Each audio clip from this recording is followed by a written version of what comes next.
Welcome to episode 2 of Histories and Mysteries. So Art, today, perhaps less mystery, a little bit more history. Yeah, a little bit of both. The last time we were here, we chatted a bit about some Masonic patents. Right. And along that theme, Yes. about the various types of patents, we had discussed some of the strange things that we had in our collection. Right.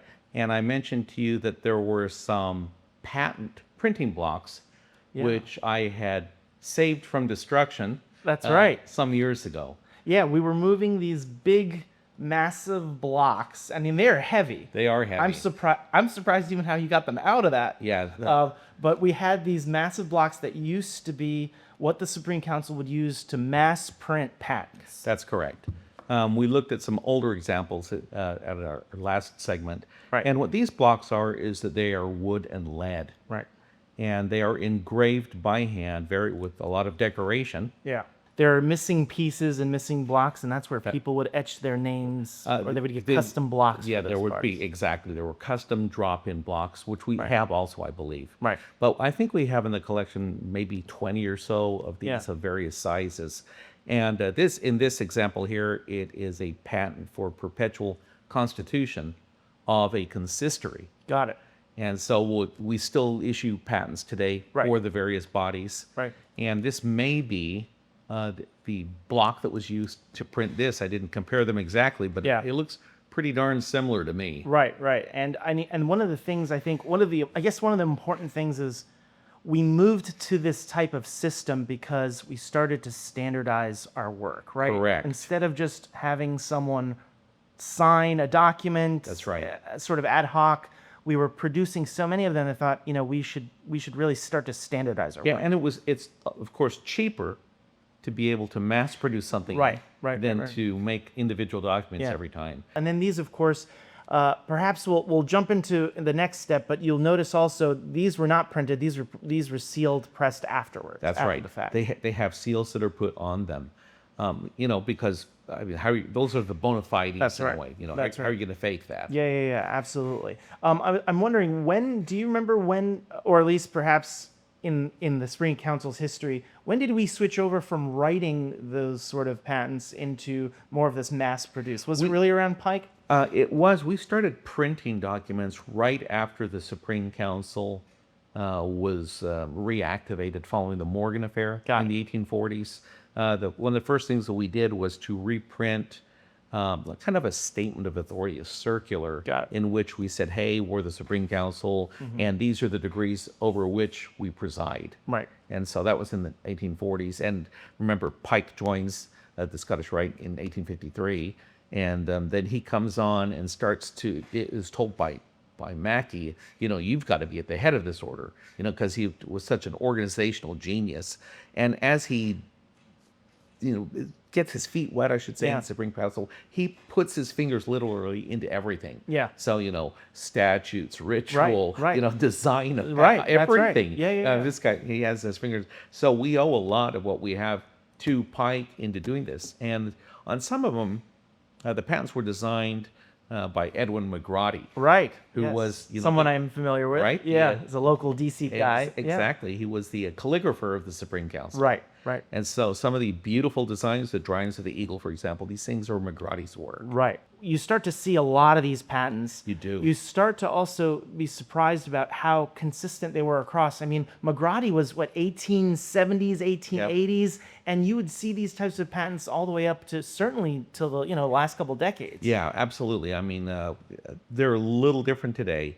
But I mean, all of my patents are the old style patents. My Grand Cross patent is the old style Grand Cross patent in Latin. And they maintained much of that style. Absolutely. They had that really cool kind of thing, look about them like that. To me, this was just a great idea. Yes. It was very economical to do it. Yeah. But they did weigh a ton. Right. Yeah. So let's talk a little bit about, we highlighted this in the back. There's seals, there's other ornaments that get placed on, and I think we have perhaps one or two seals here. So let's talk a little bit about the second or third item that we have here. What we have here are the silver seals of the bodies of the Order of the Royal Secret in Charleston. Wow. Now, in our last segment, we talked about how the Order of the Royal Secret was the 25-degree system, which preceded the Scottish Rite, And so it was our parent in a way. So these are older than the Supreme Council. These are older than the Supreme Council, and they're the seals of the Council of the Princes of Jerusalem and of the Consistory of the Royal Secret, which was the 25th degree. Yeah. So these were really the two high degrees. The 16th degree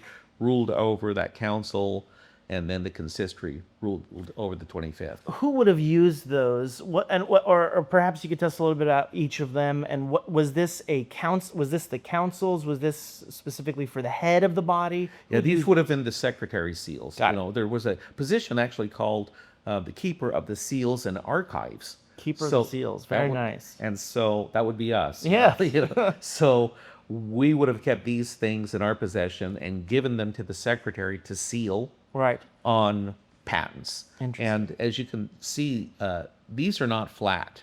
No, I was wondering this. I saw this as you turned it. It's curved. This is in the day when they used wax seals. So, of course, they would have melted the wax on the document and pressed it on Very there, cool. with a strip of cloth under. Right.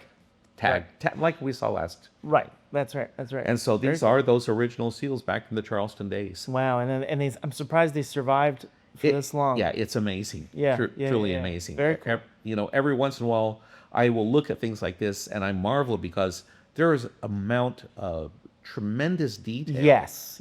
Engraved on these. Yeah. And especially this one on that you're holding on the left.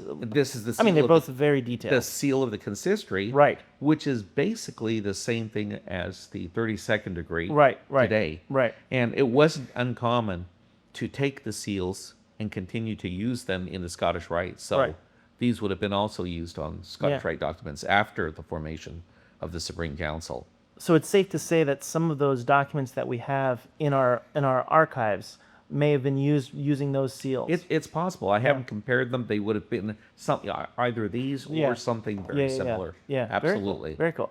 And then on our third item here, a little bit more modern. Much more modern. Much more modern. Right. Now, and what is that for those who may not be familiar? Yeah, this is a press seal, and it works very simply. You can still buy these today. There are companies that make handheld models for people that have a personal library, want their initials on it or something. I'm a notary public, so I certainly have one of those for my familiar work. with But but this is a lot more cooler than notary public seal, of course. Right. They have great big iron bodies, cast iron bodies, so nice.